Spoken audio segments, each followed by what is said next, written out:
హైదరాబాద్లో బోనాల సందడి మొదలైంది. రాష్ట్ర ప్రభుత్వం తరపున మంత్రులు నాయని నరసింహారెడ్డి, ఇంద్రకరణ్ రెడ్డి, తలసాని శ్రీనివాస్ యాదవ్ అమ్మవారికి పట్టు వస్త్రాలు సమర్పించారు.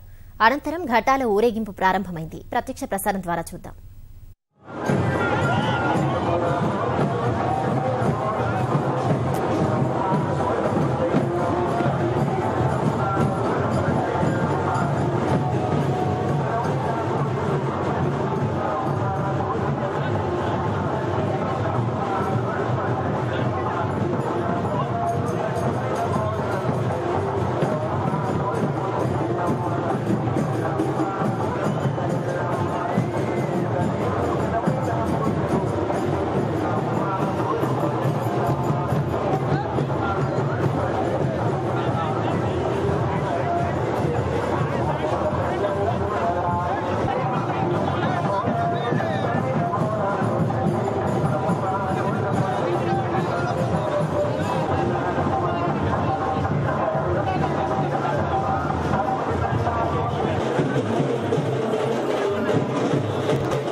ముత్యాలమ్మ మా ఊరాలెల్లమ్మ మహంకాళి అమ్మవారికి తొలి బోనం సమర్పణతో తెలంగాణ రాష్ట్రంలోనే బోనాల ఉత్సవాలు అంగరంగ వైభవంగా ప్రారంభమవుతాయి. అయితే ప్రతి సంవత్సరం కూడా ఆషాఢ మాసంలో అమావాస్య తర్వాత వచ్చే తొలి గురువారం లేదా ఆదివారం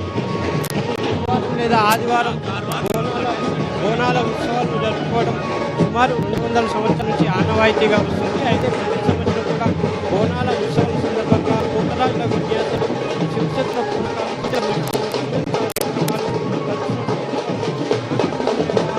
వైభవంగా జరుగుతాయి.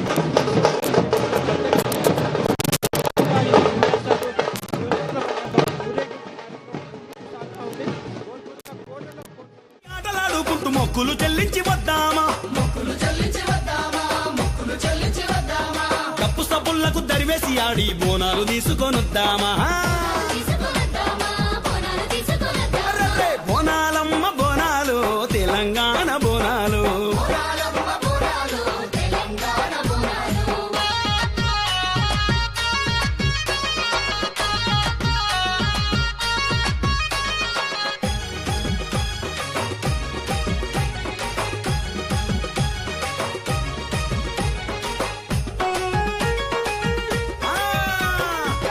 మొక్కులతోటి కొబ్బరికాయలు కొట్టి కొంగు నా బంగారు ముడుపులెన్నో గట్టి మేకపోతులా కష్టాలు గట్టి ఎదురు కొలుపులు చేద్దామా. ఇడ్డిల్లి పాదుల కాపాడాలంటూ పబ్బతితో వేడుకుందామా. బోనాలమ్మ బోనాలు తెలంగాణ బోనాలు,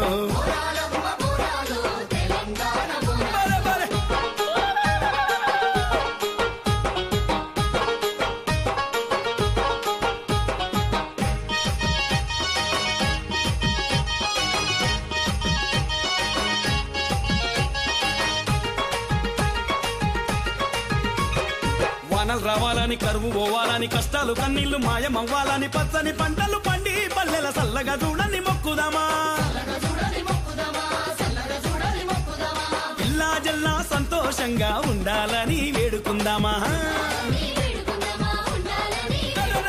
బోనాలమ్మ బోనాలు తెలంగాణ బోనాలు,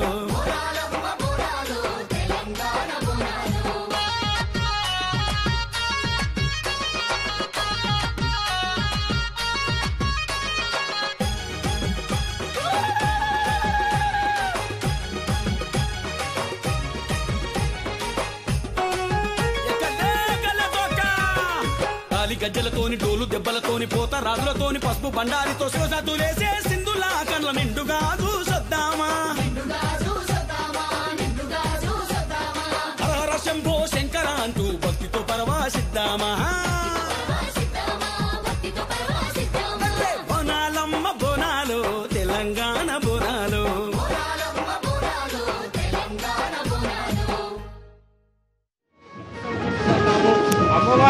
ఊరేగింపు సందర్భంగా ఈ వేషం వేసి కోలాహలం నడుమ భక్తులు తప్పు చప్పులు బ్యాండు మేళాల నడుమ ప్రతి సంవత్సరం యాత్ర ఎంతో ఊరేగింపు ఎంతో కన్నుల పండుగ అయితే వివిధ ప్రభుత్వ విభాగాల ఆధ్వర్యంలో ఈ బోనాల ఉత్సవాలు తిలకించేందుకు వచ్చేవారికి ఎలాంటి ఇబ్బందులు తలెత్తకుండా మంచినీరు కానీ పారిశుద్ధ్యం కానీ రవాణా తదితర విభాగాల అధికారులు అన్ని రకాల ఏర్పాట్లు చేశారు. ఇప్పుడు ఊరేగింపు లంగరోజు నుంచి ప్రారంభమై ముందుకు సాగుతూ ఉంది. ఎటువంటి విపత్కర పరిస్థితులు, ఎటువంటి శాంతి భద్రతల పరంగా ఎటువంటి ఇబ్బందులు తలెత్తకుండా పోలీసు యంత్రాంగం కట్టుదిట్టమైన భద్రతా ఏర్పాట్లు చేసింది. అయితే నగర పోలీస్ కమిషనర్ మహేందర్ రెడ్డి కూడా ఈ ఊరేగింపుకు వచ్చి ఇక్కడ ఉన్న వారికి అందరికీ ఎలాంటి ఇబ్బందులు తలెత్తకుండా చర్యలు తీసుకోవాలని సూచించడం జరిగింది. అయితే ఇక్కడ కొంతమంది మహిళలు కూడా తమ నెత్తులపై బోనాలు ఎత్తుకొని ఇక్కడికి కోలాటాలు ఆడుకుంటూ ఎంతో భక్తి శ్రద్ధలతో అమ్మవారికి బోనం సమర్పించేందుకు బయలుదేరుతున్నారు. అయితే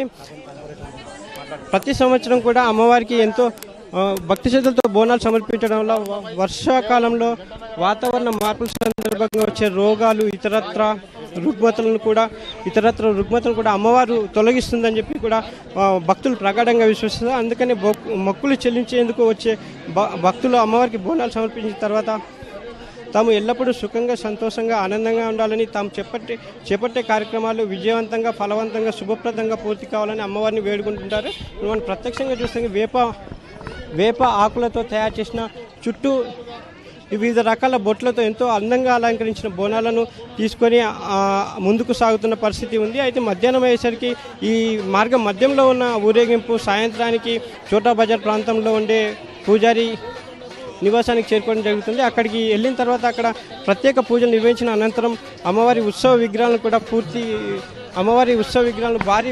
భారీ ఊరేగింపు నడుమ ముందుకు తీసుకెళ్లి కోటలో కొలువైన అమ్మవారి ఆలయంలో ప్రతిష్ఠించడం జరుగుతుంది. అయితే ప్రతి సంవత్సరం కూడా ఈ ఉత్సవాలను ఎటువంటి ఇబ్బందులు తలెత్తకుండా వివిధ ప్రభుత్వ విభాగాల ఆధ్వర్యంలో ఏర్పాట్లు చేస్తుంటారు. ఇక్కడ రాజేంద్ర నగర్ శాసనసభ్యులు ప్రకాష్ రెడ్డి గారు ఆయన అడిగి మరిన్ని తెలుసుకుని చెప్పండి, ఈసారి ఎలాంటి ఏర్పాట్లు చేశారు? తెలంగాణ రాష్ట్ర ప్రభుత్వం వచ్చిన తర్వాత గత 3 సంవత్సరాల నుంచి జరుగుతున్నటువంటి బోనాల పండుగకు గతంలో జరిగినటువంటి బోనాల పండుగకు చాలా వ్యత్యాసం ఉన్నది.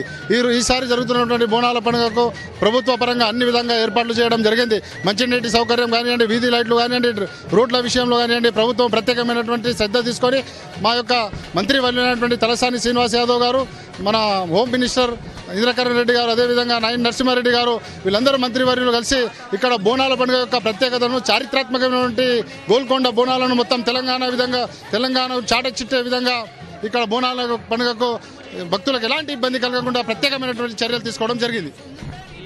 శాసనసభ్యులు చెప్తున్న అంశంలో ఈ భక్తులకు దూర ప్రాంతాల నుంచి కాకుండా జంట నగరాల నుంచి తరలి వచ్చే భక్తులకు బోనాలు తిలకించేందుకు వచ్చే వారికి ఎలాంటి ఇబ్బందులు తలెత్తకుండా ఏర్పాట్లు చేశామని ప్రకాష్ రెడ్డి గారు చెప్తున్నారు. అంతేకాకుండా ఈసారి ఈ జూలై 9వ తేదీ ఇక్కడ బోనాలు ముగిసి ఇక్కడ బోనాలు అమ్మవారికి తొలి బోనం సమర్పించిన తర్వాత గోల్కొండ జగదాంబ మహాంకాళి అమ్మవారికి తొలి బోనం తర్వాత జూలై 9వ తేదీన సికింద్రాబాద్లో కొలువైన ఉజ్జయిని మహాంకాళి అమ్మవారికి బోనాలు కూడా నిర్వహిస్తారు. ఆ తర్వాత మరుసటి రోజు 10వ తేదీన రంగం కార్యక్రమం ఎంతో అట్టహాసంగా జరుగుతుంది. ఆ తర్వాత 16వ తేదీ పాతబస్తీ లాల్ దర్వాజాలో కొలువైన సింహవాహిని మహాంకాళి అమ్మవారికి బోనాలు సమర్పిస్తారు భక్తులు. ఆ తర్వాత మరుసటి రోజు రంగం కార్యక్రమం ఉంటుంది. రంగం కార్యక్రమంతో పాటు పాతబస్తీలోని అరిబౌలిలోని అక్కన్నమాదన్న దేవాలయంలో కూడా బోనాల ఉత్సవాలు అంగరంగ వైభవంగా జరుగుతాయి. ఆ తర్వాత ఘటాల ఊరేగింపుతో మొత్తంగా భాగ్యనగరంలో జరిగే బోనాల ఉత్సవాలు ముగుస్తాయి. అయితే ప్రభుత్వ పరంగా ఎలాంటి ఇబ్బందులు తలెత్తకుండా అన్ని రకాల ఏర్పాటు చేశామని కూడా మంత్రులతో పాటు స్థానిక ప్రజాప్రతినిధులు కూడా చెప్తున్నారు. మొత్తంగా ఇది ఇక్కడున్న తాజా పరిస్థితి. Vote studio.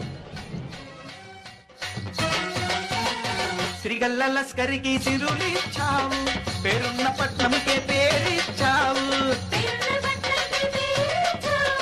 శ్రీగల్ల లస్కరికి సిరులిచ్చావు, పేరున్న పట్నంకే పేరిచ్చావు. దారిలేని వారికి ధనమిచ్చావు, చీకటి తొలగించి వెలుగిచ్చావు. రారమ్ము రారమ్ము గజగట్టి గల్లున రారమ్ము.